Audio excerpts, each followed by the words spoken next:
Welcome to Shri Bharat Ongole.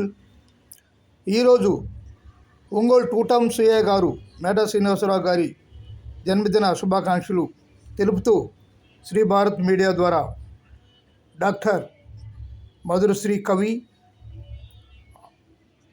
CI గారు ఇలాంటి పుట్టినరోజులు ఎన్నో జరుపుకోవాలని, సంఘసేవ చేయాలని, ప్రజలకు సహకారాలు అందించాలని, ముందు మంచి ప్రమోషన్లు పొందాలని మేము శ్రీ భారత్ ద్వారా మీడియా ద్వారా ఆయన్ని అభినందిస్తున్నాం. ఆయనకి జన్మదిన శుభాకాంక్షలు తెలియపరుస్తున్నాం. Thank you sir, thank you. Two town CI గారు మేడా శ్రీనివాసరావు గారు మంచి సేవాభావం గల వ్యక్తి. స్టేషన్కి వచ్చిన ప్రతి వారిని గౌరవించడం కానీ అందరినీ సహకారం చేస్తూ ఉంటారు.